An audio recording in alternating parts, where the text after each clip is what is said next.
네, 안녕하세요. 오늘 말씀은 창세기 2장 24절에서 2장 4절에서 25절 말씀을 읽겠습니다. 요절은 2장 17절 선악을 알게 하는 나무의 열매를 먹지 말라. 내가 먹는 날에는 반드시 죽으리라 하시니라. 창세기 2장은 에덴을 창설하신 하나님 말씀입니다.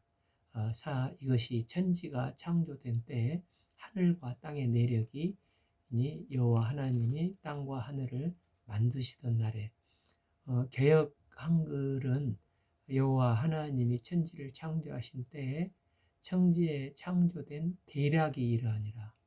뭐뭐가 대략이 이러하니라. 이게 그 톨레도스로 이러하니라 하는 말씀이 나오게 되면 새로운 주제가 이제 전개되는 상황입니다. 그러니까 하늘과 땅이 창조된 이야기를 하시겠다고 하시는 것입니다. 1장에서 이미 말씀하셨는데 그 앞부분의 창조는 천지와 지구 창조의 총론이시고, 이제 2장은 강론으로 인간 창조의 이 포인트를 맞추고 계십니다. 여호와 하나님이 땅과 하늘을 만드시던 날에, 1장에서는 하나님을 엘로힘의 하나님, 즉 권능자로 창조주 하나님만이 참 신이라는 의미였는데, 이제 4절에서는 여호와 하나님으로 호칭이 바꿔지고 있습니다. 그 뜻은 스스로 있는 자, 이 구속자의 뜻으로 하나님과 인격적인 관계에 있을 때 사용되는 호칭입니다. 그래서 하나님은 인간의 행복에 지대한 관심을 가지시고 인간을 인격적으로 사랑하시고 인간에게 약속하신 그 언약을 반드시 지키시는 신실하신 하나님을 표현할 때 여호와 하나님 호칭을 사용을 합니다. 이는 마치 신약에서 하나님과 하나님 백성의 관계를 마치 아버지와 자녀의 인격적인 관계로 표현한 것과 같습니다. 그럼 하나님이 사람을 지으시기 전에 땅의 상태는 어떠했습니까? 여호와 하나님이 땅에 비를 내리지 아니하셨고 땅을 갈 사람도 없으므로 들에는 초목이 아직 없었고 밭에는 채소가 나지 아니하였으니 안개만 땅에서 올라와 온 지면을 적셨더라. 초목이 아직 없었다는 말, 채소가 나지 아니하였다는 것은 창조되지 않았다는 말이 아니라 경작해야 될 들판과 밭에 사람이 가꾸지 않고 씨를 뿌리지 않았기 때문에 나지 않았다는 의미입니다. 비가 오지 않으면 식물이 자랄 수 없는데 땅에서 올라온 안개가 밤이 되면 지면을 촉촉이 적셔서 식물이 자라나기에 합당한 수분을 공급을 하고 있었습니다. 그래서 이것을 경작할 사람이 창조되지 않았기 때문에 들과 밭은 황량할 뿐인 상태라는 것입니다. 이 모습은 역사 창조의 주인공인 인간을 기다리고 있는 자연의 모습을 보고 있습니다. 이때 하나님은 인간을 만드셨습니다. 7. 여호와 하나님이 땅에 흙으로 사람을 지으시고 생기를 그 코에 불어넣으시니 사람이 생명이 된지라. 뒤에 이제 그 19절 상반부를 보면 여호와 하나님이 흙으로 각종 들짐승과 공중의 각종 새를 지으시고, 이를 볼 때 하나님은 동물과 인간을 흙으로 만드셨습니다. 여기에서 하나님은 자신을 계시하실 때 토기장이의 모습으로 계시를 하고 계십니다. 사람이란 그 히브리어의 아담입니다. 아다마라는 뜻의 흙은 먼지, 더스트, 티끌로 인간을 만드셨는데 땅에 있는 14개의 원소와 인간의 몸에 있는 원소가 똑같다고 하지 않습니까? 그래서 인간은 흙에서 취함을 입었기 때문에 근본적으로 깨지기 쉽고 부스러지기 쉬운 연약한 존재입니다. 전능하신 창조주 하나님께서 우리 인간을 강철이나 다이아몬드 같이 강한 재료로 무쇠다리로 만들지 않고 이처럼 쉽게 부서지고 흙으로 만드시는 것은 교만히 행하지 않고 겸손히 하나님만을 의지하는 삶을 살도록 만드신 것입니다. 7비 생기를 그 코에 불어넣으시니 사람이 생명이 된지라. 생기는 루하흐로 생명, 하나님의 입술, 바람, 기운, 생기의 뜻이 있습니다. 그러면 지난번 우리가 읽었던 에스겔서 37장 9절 이하에서 여호와 하나님이 생기야 불어오라 하고 말씀을 대언을 하게 됩니다. 그래서 이제 마른 뼈에 생기가 들어가 그들이 살아나서 여호와 군대가 되는 환상이 있었지 않습니까? 이때 불어온 생기가 하나님의 영, 하나님의 신, 즉 루하흐입니다. 이게 그 신약 성경에서는 헬라어로 퓨뉴마고 거룩한 영, 성령이 됩니다. 이 생기를 하나님께서 아담의 코에 불어 넣으시게 되어서 a living soul, 생명이 되었습니다. 이로 인간은 도덕적, 지적, 영적인 속성을 가진 하나님의 형상을 닮은 존재로 창조되었습니다. 그래서 어떤 학자들은 인간을 어떤 육체와 정신, 혼, 영으로 구성된 삼분법으로 주장을 하기도 합니다. 또 전통적인 학설로 혼은 육체의 모든 감각을 받아들여져서 몸과 정신을 통합하는 육체의 인식 기능이 연결된 것이 혼이기 때문에 그것도 결국은 육체로 통칭을 해서 인간은 피조물인 육체와 창조주의 속성인 영혼, 즉 육체와 영혼 이분법으로 보고 있습니다.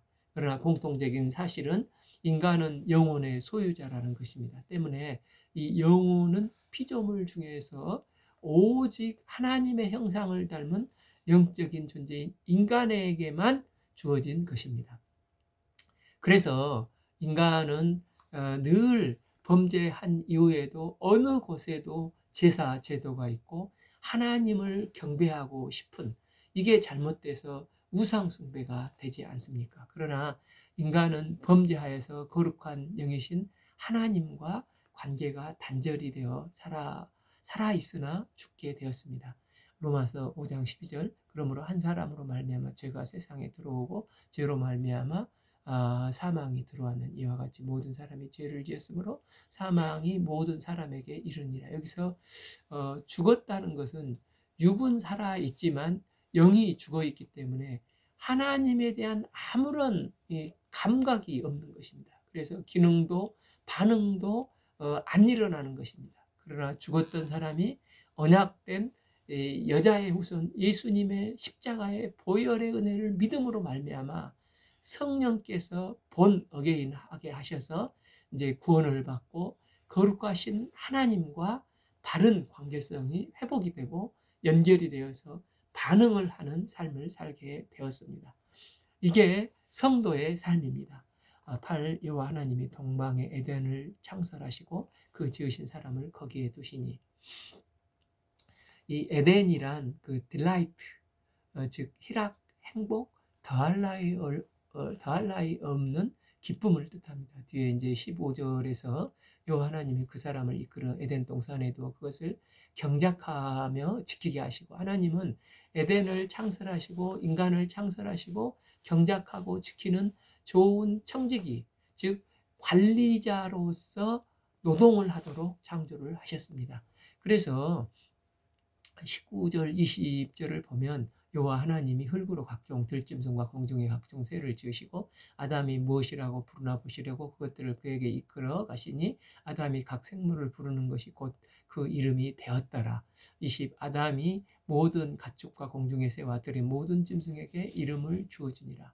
그러니까 만들기는 하나님께서 만드셨는데 거기에 걸맞는 속성을 다 집어 넣도록 하나님께서 아담에게 지혜를 덧입혀 주셔서 아담은 그의 속성을 정확하게 파악하고 적재적소의 이름을 땀 흘리며 지어줬습니다. 너는 목이 기니까 기린, 너는 토끼같이 껑충껑충 뛰니까 토끼, 너는 밀림의 왕자같이 생겼으니 사자 하면서 하나님이 맡겨주신 사명을 감당하며 노동의 기쁨이 충만했습니다. 하나님은 이를 진지하게 지켜보시면서 하나님이 이름을 지으셨으면 하는 이름을 아담이 그대로 지혜롭게 짓고 경작하며 통치자로서 다스리는 것을 보시면서 기뻐하시고 이 기쁨이 중단되지 않고 영원히 지속되기를 원하셨습니다. 때문에 인간은 하나님께서 자기에게 주신 은사나 재능을 잘 쓸 때 행복을 느끼도록 창조되어 있습니다. 하나님께서는 인간의 노동을 할 때 행복을 느끼도록 창조하신 것입니다. 노동은 단순히 그러니까 먹고 사는 수준을 넘어서서 창조주 하나님을 모방하는 피조물의 차원에서 창조행위, 창작행위라고 할 수가 있습니다. 창조주 하나님의 기쁨과 즐거움에 참여하는 특권이 노동이라는 것입니다. 먼저 그의 나라와 의를 구할 때 하나님은 우리에게 먹이시고 입히십니다. 먹고 사는데 필요한 모든 것을 예비해 주셨습니다. 그래서 이 노동은 하나님께서 주신 은사나 재능을 잘 살려서 하나님이 뜻에 따라 다스리는 일을 할 때 그것을 부르심, 콜링, 소명이라고 하지 않습니까? 이러할 때 인간은 행복하고 기쁨을 누릴 수가 있는 것입니다. 때문에 나의 경작하며 노동을 한다는 것은 단순히 먹고 살기 위한 수단이 아니라 인간의 존재 방식이고 이 부르심이고 삶의 의미의 추구가 그 안에 있다는 것입니다.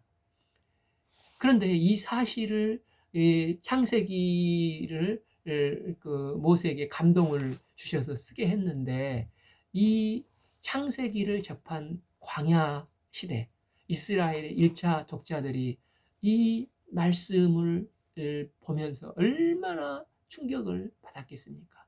당시 고대 사회에서 고대 신화에 나오는 거짓 신들의 아들들은 매일 잔치하며 일은 개 같은 노예들이나 하는 것으로 매우 천하고 학대하다시피 여겼습니다. 그런데 천지를 창조하신 여호와 하나님은 그런 나부랭이 같은 거짓 신들처럼 매일 먹고 노는 가짜 신이 아니라 창조주 하나님이 직접 팔을 걷어붙이시고 일을 하셨습니다. 무질서한 곳에 질서를 세우시고 공허한 곳을 충만케 채워가시고 인간의 행복을 위해서 에덴을 창설하셨습니다.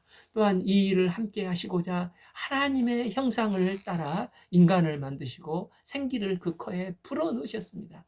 때문에 노동과 사명은 하나님의 형상을 발현하는 거룩한 것이요 존재의 의미를 회복하는 실천적인 가치가 있게 되는 것입니다. 구 여호와 하나님이 그 땅을 보시기에 아름답고 먹기에 좋은 나무가 나게 하시니 동산 가운데 생명나무와 선악을 알게 하는 나무도 있더라. 저의 그 논문 지도 교수님이신 총신대 유상섭 교수님은 그 켈빈 이후에 총신의 학부 감당할 때 최고의 신학자라는 호칭까지 받으셨는데 에덴 동산의 의미가 성전과 똑같다고 하셨습니다.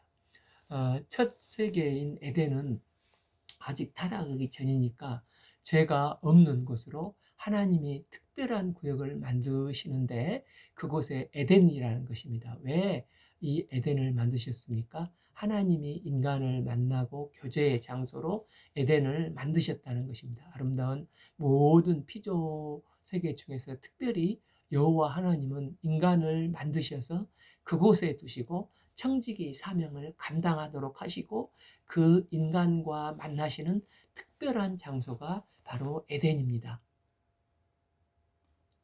그래서 에덴은 하나님께서 특별히 인간을 만나시는 성소 안에 있는 지성소와 같은 의미가 있는 것입니다. 때문에 에덴은 타락한 이후에 이미지가 성막, 성전으로 에스겔 새 성전으로 연결되어지는 것입니다. 이 에덴에서 흘러나와 내 강의 근원이 되어 온 땅을 적십니다. 10. 강이 에덴에서 흘러나와 동산을 적시고 거기서부터 갈라져 내 근원이 되니 11. 첫째 이름은 비손이라 금이 있는 하일라 온 땅을 둘렀으며 12. 그 땅의 금은 순금이요 그곳에 베델리엄과 허마노도 있으며 13. 둘째 강의 이름은 기온이라 부스 온 땅에 둘렀고 14. 셋째 강의 이름은 히데겔이라 아수르 동쪽으로 흘렀으며 넷째 강은 유브라데라. 성경은 이 세 종류의 나무, 즉 열매 맺는 나무든 생명나무든 선악과 나무든 다 이 네 강물의 공급을 받고 나무가 자라는 개념입니다. 이것이 에스겔서 47장을 보면 성전 밑에서 물이 흘러나오지 않습니까? 성전 밑에서 물이 흘러나오는 것은 결국 하나님으로부터 생명수의 물이 흘러나오는 것을 분명하고 확실히 말씀하시는 것입니다. 에스겔 47장 1절 그가 나를 데리고 성전문에 이르러 성전의 옆면의 동쪽을 향하는데 그 문지방 밑에서 물이 나와 동쪽으로 흐르다가 성전 오른쪽 제단 남쪽으로 흘러내리더라. 4절 그 물이 무릎에 오르고 다시 허리에 오르고 5절 그 물이 가득하여 흘러 강이 되고 8절 아라바로 내려가서 사해 바다에 이르러 그 죽음의 강을 그 물이 생명의 강으로 다 바꿉니다.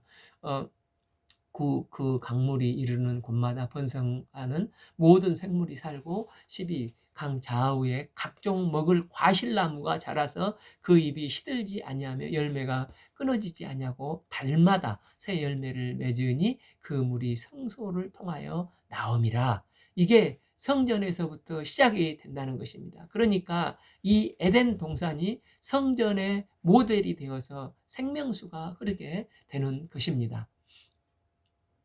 또한 범죄한 인간에게 누가 이 생명을 이루게 할 수 있습니까? 하나님은 언약을 주셨고 언약대로 오신 메시아 예수 그리스도밖에 이 일을 이루실 수 있는 분이 없습니다. 그래서 예수님은 요한복음 7장 38절에서 나를 믿는 자는 성경의 이름과 같이 그 배에서 생수의 강이 흘러나오리라고 하시니 예수님이 생명의 물이 되십니다. 또한 요한복음 10장 10절에서 내가 온 것은 양으로 생명을 얻고 더 풍성히 얻게 하려 하는 것이니라 하셨습니다.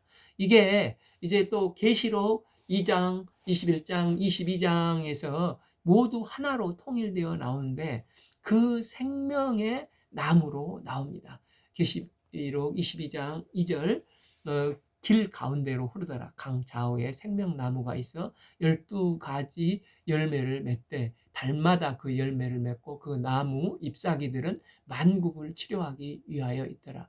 강의 좌우에 생명의 나무가 있어 12종류의 과실을 때를 따라서 달마다 맺는데 그 생명나무에 공급하는 강의 근원이 어디라고 하십니까? 1절 또 그가 수정같이 맑은 생명수의 강을 내게 보이니 하나님과 및 어린 양의 보좌로부터 나온다는 것입니다. 그 어린 양이 그 근원이 어린 양의 보좌라는 것입니다. 즉 사단의 방해로 인간이 범죄하였지만 하나님은 그분의 주권대로 계획하신 대로 모든 것이 최종적으로 새 하늘과 새 땅을 이루실 것을 말씀을 하고 있습니다. 결국 에스겔에서 그 문지방 밑에서 솟아난 물이나 어린 양 보좌로부터 생명수의 강이 흘러나오는 생명의 근원이 되어 온 세계에 선순환되게 되는 것입니다. 이처럼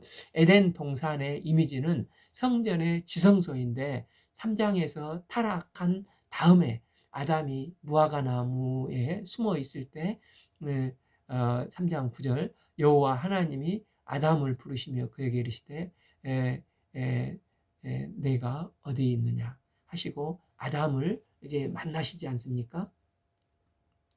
이런 것을 볼 때 하나님이 인간을 만나시고 교제하시던 장소가 에덴입니다.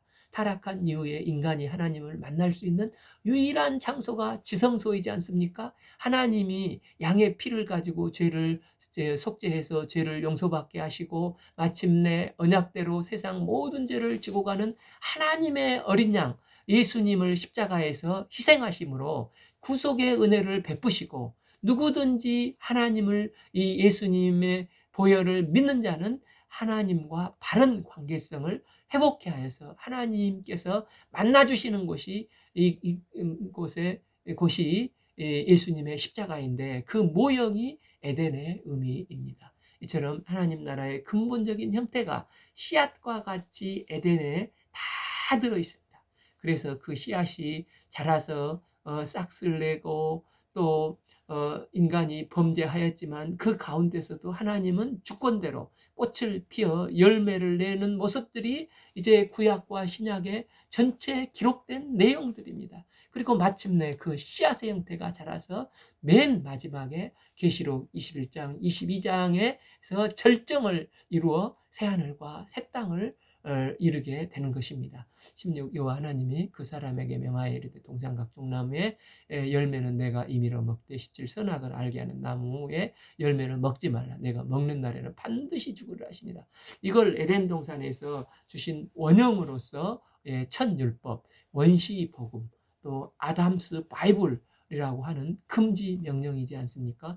우리가 십계명을 보면 무엇 하지 말라 하는 금지 명령이 많이 있습니다. 또한 인간의 죄가 많아질수록 금지 명령도 더 많아지며 또한 이런 금지 명령의 율법을 들을 때마다 숨이 막히고 답답함을 느끼고 있습니다. 그런데 에덴 동산에는 한 가지만 금하고 나머지는 다 임의로 할 수 있는 거의 무한대의 자유를 주셨습니다. 그런데 자유의지가 딱 한 가지만 제한이 되어 있지만 그 선악과 마저 못다 먹게 철조망을 쳐놓으신 게 아니라 하나님의 말씀을 신뢰하고 인격적으로 믿고 순종하도록 자유의지를 주셨습니다. 그래서 어떤 학자들은 하나님이 우리 인간에게 주신 최고의 선물이 자유의지라고 하지 않습니까? 그럼 선악을 알게 하신 나무의 열매는 먹지 말라. 이 말씀은 어떤 의미의 금지 명령이 되겠습니까? 생각해 보면 태초에 범죄하기 전 아담과 하와가 과연 선악이라는 말을 이해할 수 있었겠습니까? 또한 정령 죽으리라 이 말씀의 뜻도 죽어보지 않았지 죄가 없기 때문에 죽지 않습니까? 영원히 죽지 않지 않습니까? 그래서 이 말씀의 뜻도 알아들을 수 있었을까요? 죽음이 뭔지도 몰랐는데요. 그렇다면 선악과를 따먹지 말라는 이 원시 복음은 이성으로 이해해서 따르는 명령이 아니고 그 명령을 하신 분과의 인격적인 신뢰의 관계, 사랑의 관계 속에서 이해가 안 가도 그냥 여호와 하나님이 말씀하시니까 따라 순종하는 명령이었다는 것입니다.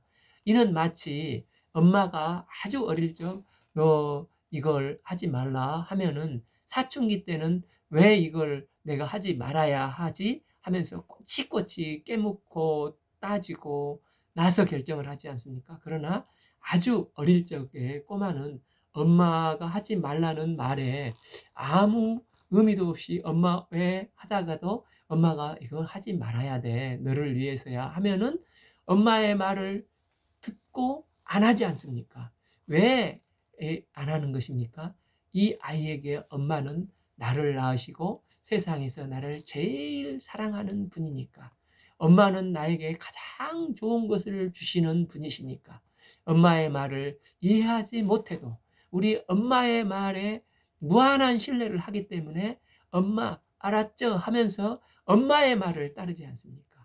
그리고 누군가가 왜 이렇게 안 하니 하고 물으면 우리 엄마의 말을 무한 신뢰하면서 우리 엄마가 하지 말랬어 하면서 의기양양하게 말을 하지 않습니까? 에덴의 말씀이 바로 이런 뉘앙스의 명령의 말씀이라는 것입니다. 하나님의 말씀에 순종하면 생명나무의 열매의 풍성함에 영구적으로 참여하게 되고 생명의 축복을 때를 따라서 누리게 됩니다. 그런데 인간은 사탄의 말을 듣고 선악과를 따먹었습니다. 그래서 생명나무의 기쁨에 참여할 수 있는 기회를 상실하게 되었습니다. 그런데 사탄은 선악과도 따먹고 이제 생명나무도 따먹게 하고자 합니다. 그래서 하나님은 하나님의 계획을 영원히 좌절시키고자 했습니다. 그래서 생명나무도 선악과도 특별히 나무가 아니라 특별한 나무가 아니라 하나님께서 일반적으로 똑같이 만든 나무를 하나님께서 선악과 생명나무로 지정을 하신 것을 보게 되지 않습니까? 이 자체가 신비의 나무가 아니라 하나님의 말씀이 그 나무를 선악과와 생명나무로 구별되게 하신 것입니다. 그런데 뱀은 이 나무를 특별한 나무로 하나님께에게서 나오는 모든 지혜, 또 모든 생명, 능력, 이 선악과가 나무에서 나온 것처럼, 이 선악과 나무에서 나온 것처럼 이렇게 호도하고 왜곡을 하였던 것입니다. 때문에 우리는 하나님이 피조물로 세우신 그 자리에서 하나님을 창조주요 주권자로 신뢰하고 하나님은 우리를 영원히 사랑하시고 기뻐하신 분으로 알고 감사하는 것을 확신해야 하는 것입니다. 그래서 초기 율법으로서 선악과의 명령은 인간을 강제하고자 짓누르려고 하는 답답한 게 아니라 이것을 제외하고는 너는 거의 무한대로 임의로 먹되 하는 자유의 존재라는 것을 강조하고 선언하는 자유명령이라고 할 수가 있습니다. 때문에 첫 번째 명령은 인간의 이성의 동의를 구하는 명령이 아니라 관계를 인정하고 그분은 창조주 하나님이시고 나는 피조물이심을 고백하는 것입니다. 이 고백 속에서 이 세상의 모든 관계를 임의로 자유롭게 하도록 주어진 선언이라는 것입니다. 그래서 선악과는 이성으로 지켜지는 것이 아니라 믿음으로 지키는 명령인 것입니다. 때문에 인간과 하나님의 관계는 무엇입니까? 믿음의 관계에서 만들어진 언약적 관계라는 것입니다. 그래서 하나님께서 주신 계명은 이성이나 분석을 통해서 지키는 계명이 아니고 오직 믿음으로 지키는 계명인 것입니다. 동산 중앙에 있는 선악과는 인간에게 절대적인 삶의 지표가 되는 나침반과 같은 거룩한 명령의 말씀입니다. 인간은 흙으로 지은 연약한 존재로 절대적인 삶의 지표가 필요합니다. 하나님은 동산 중앙에 있는 이 말씀을 붙들고 살 때 인간은 에덴의 모든 행복을 누릴 수 있는 은혜를 부어주신 사랑의 하나님이십니다. 하나님은 이제 아담에게 에덴의 클라이막스 돕는 배필을 준비하셨습니다. 18 여호와 하나님이 이르시되 사람이 혼자 사는 것이 좋지 못하니 내가 그를 위하여 돕는 배필을 지리라 하시니, 여기서 하나님은 내가 그를 위하여 하신 것을 볼 때 하나님께서 가정을 세우신 목적은 사람의 행복을 위하여 가정의 필요성에 문제의식을 가진 것임을 보실 수가 있습니다. 경작하며 땀을 흘릴 때 사람은 절대 쉼이 필요합니다. 가정은 이 쉼이 되는 곳이고 재충전이 되는 곳입니다. 가정이 화목할 때 행복하고 가와 만사성이 되는 것입니다. 19, 20절은 아담이 하나님께서 경작하도록 하신 사명을 열심히 감당하는 모습이 묘사되어 나옵니다. 그러나 하나님께서 보실 때 아담이 돕는 배필이 없으므로 아담에게 돕는 배필인 여자를 만들었습니다. 하나님께서 보실 때 아담은 돕는 배필이 필요한 존재였습니다. 그러니까 헬퍼라는 말에 처음 여자분들은 좀 기분을 언짢아할 수도 있는데, 사실 이 돕는 자는 하나님의 또 다른 별명입니다. 돕는 자가 히브리어로 에젤이라는 뜻인데 시편 121편 1절에서 내가 산을 향하여 눈을 들리라 나의 도움이 어디서 올꼬 이 나의 도움이 천지를 지으신 여호와께로다. 하나님은 도움이십니다. 때문에 남자에게는 두 가지 도움, 에젤이 필요합니다. 하나님의 에젤과 여자라는 에젤입니다. 남자는 하나님의 도움을 받아야 할 존재이고 여자의 도움을 받고 살아야 할 존재로 창조되었습니다. 그래서 그런지 여자들이 남자를 볼 때 여러모로 부족해 보일 수가 있습니다. 반면에 여자는 보통 식스센스에 감각이 뛰어납니다. 그래서 뭘 저렇게 몰라? 저런 것도 못 느끼나? 꼭 말을 해야 아나? 하고 답답해 할 수가 있습니다. 그런데 하나님이 그렇게 만들었기 때문에 그렇다는 것입니다. 이번 그 월드컵에 스타 플레이어들이 아무리 열심히 뛰어도 돕는 자인 감독인 벤투가 훨씬 더 뛰어나서 전 경기에서 퇴장을 당해 관중석에서도 진두지휘를 해서 우리가 16강에 진출을 했지 않습니까? 그래서 남자가 스타 플레이어라면 돕는 자 여자는 더 뛰어나고 성숙한 감독, 즉 디렉터라는 것입니다. 21 여호와 하나님이 아담을 깊이 잠들게 하시니 잠들매 그가 갈빗대 하나를 취하고 살로 대신 채우시고 22 여호와 하나님이 아담에게서 취하신 그 갈빗대로 여자를 만드시고 그를 아담에게로 이끌어 오셨습니다. 탈무드에서 하나님께서 여자를 머리뼈나 이 발가락뼈로 만들지 않고 갈비뼈, 중간에 갈비뼈로 만드신 것은 여자가 교만하지도 또 무시당하지도 않고 인생의 동반자로서 동등하게 살도록 하기 위해서 가운데 생명을 보호하는 심장을 보호하는 갈비뼈로 해서 여자를 만드셨다고 하지 않습니까? 창세기는 서사로 기록되어 있는데 인류 최초의 시가 창세기 2장에 나옵니다. 마치 오페라의 클라이막스가 아리아인 것처럼 아담이 이 아리아를 부르는 노래가 나옵니다. 23절 아담이 이르되 이는 내 뼈 중에 뼈요 살 중에 살이라 이것을 남자에게서 취하였은즉 여자라 부르리라 하며 가장 아름다운 사랑 고백을 하였습니다. 24 그러므로 남자가 부모를 떠나 그 아내와 아빠여 둘이 한 몸을 이룰지나 이 말씀을 볼 때 성경에서 말하는 결혼이란 어떤 물질적으로 정신적으로 영적으로 자립하는 가정이 돼야 한다는 것을 의미해 줍니다. 또한 연합이란 같은 유니폼을 입고 획일화되고 중성화되는 것을 말하는 게 아니라 서로 다른 인격과 가정 환경과 성장 배경을 가진 화성에서 온 남자 또 금성에서 온 여자라는 두 인격체가 하나님 안에서 서로의 개성과 능력과 지혜를 살려서 남자는 남자로서 여자는 여자로서 서로 격려하고 서로 존중해 가면서 주 안에서 하모니를 이루면서 하나된 가정이 되어가는 것입니다.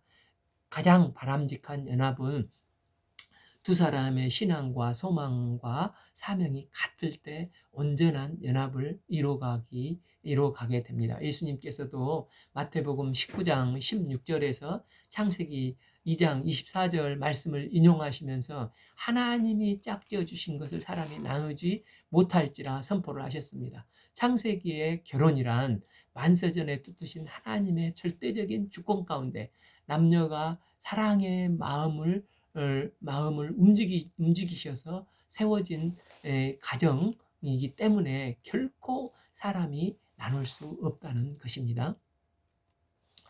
25 아담과 그 아내 두 사람이 벌거벗었으나 부끄러워 아니하니라. 벌거벗었다는 것은 약점과 허물이 있는데 이건 보여주면 안 되는 것이지 이렇게 생각하지 않습니까? 그런데 부부는 이런 부끄러움이 드러나는데도 서로를 정죄하지도 않는다는 것입니다. 하나님은 우리를 완벽하게 만들지 않으시고 서로 부족함을 덮어주고 채워가면서 하나 되도록 만드셨습니다. 때문에 사람은 누구나 다 위대한 장점이 있고 위대한 약점이 있지 않습니까? 상대방에게 있는 장점은 격려해주고 약점은 정죄하지 않고 덮어주고 감당하며 채워가면서 상대방의 존재 속에 내 존재가 들어가면서 남녀가 하나가 되어 연합되어 가는 것입니다. 그 과정에 자녀들을 키울 때도 마찬가지지 않겠습니까? 자녀들은 연약하고 부족함 투성입니다.